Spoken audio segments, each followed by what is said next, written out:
Ძვირფასო მეგობრებო, წინა გადაცემაში ჩაუყარეთ საფუძველი ერთ საინტერესო რუბრიკას, მუსიკალურს. ჩვენ მუსიკალურად გავაფორმეთ ახალი ამბები. ახლა პოლიტიკოსების გამონათქვამებს გავაფორმებთ. მაშასე ვიწყებთ.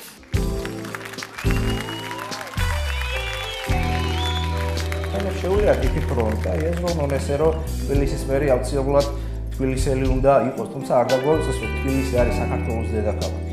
ამიტომაც და დისკრიმინაცია არის დაუშვებელი ნებისმიერ ადამიანს, რომელსაც აქვს ამის შესაძლებლობა, ნებისმიერ ადამიანს, რომელსაც ეს შეუძლია რომ გააკეთოს, მოაწესრიგოს და ასე თანაბარი შესაძლებლობები უნდა ჰქონდეს. თუმცა მე ყველას აზრს პატივს ვცემ და მათ შორის იმ ადამიანების აზრს ვცემ პატივს, ვინც ფიქრობს, რომ თბილისის მერი აუცილებლად თბილისელი უნდა იყოს. რა თქმა უნდა, არა აქვს მნიშვნელობა სად დაამთავრე სკოლა, სად დადიოდი შატალოზე, უშტაიტში თუ სოფელში, პანტის საკრეფად, ვინ გიყვარდა, თებროლე თუ ტუსა, თავარია, ვინ დგას შენს გვერდით.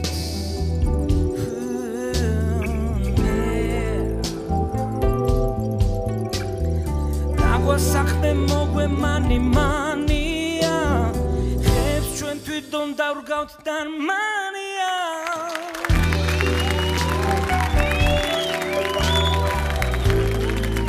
მილიონის დარბა წარმოუდგენელია 3 წლის განმავლობაში, რეალურად 3 თვეში ირგება მხოლოდ წლის განმავლობაში და მილიონი ხელო დაიდგას.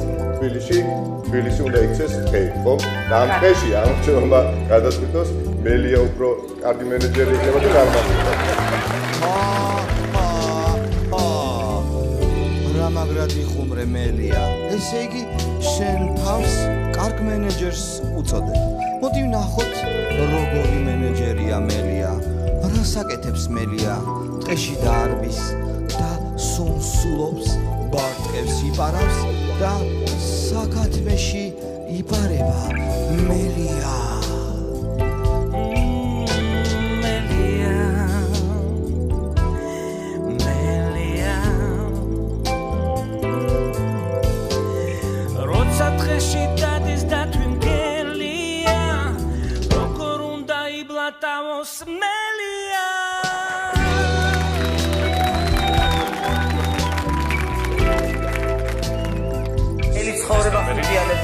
და ხუზღებულობდი ბოლგან და ეხლა 4 მომეკუთვნა და ძალიან კარგია 4 და არა 5 20 რადგან 4-5-ია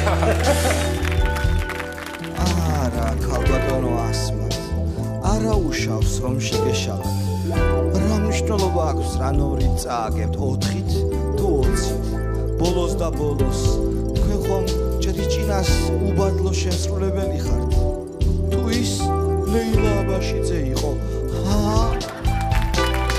რადროს შენი მერობა ასმათი ძნელები გაქვს 180 ასა